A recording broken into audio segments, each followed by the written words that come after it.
இருக்கிறேன் இப்படி வச்சிருந்தேன் நான் என்னத்த வேம்புன்னு எனக்கு மூட வர மாட்டேங்குது.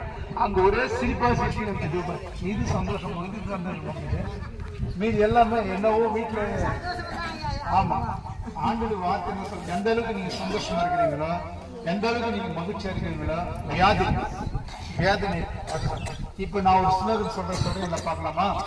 இயேசு சத்தம் எல்லாத்துக்கும் வாய்ப்பு கேட்கிறீங்களா? பத்தியா இயேசு சத்தம் சவுண்டா சொல்லு. இயேசு சத்தம் சவுண்டா சொல்லு. இயேசு சத்தம் சகல பாவங்களையும் நோய்களையும், அப்ப சகல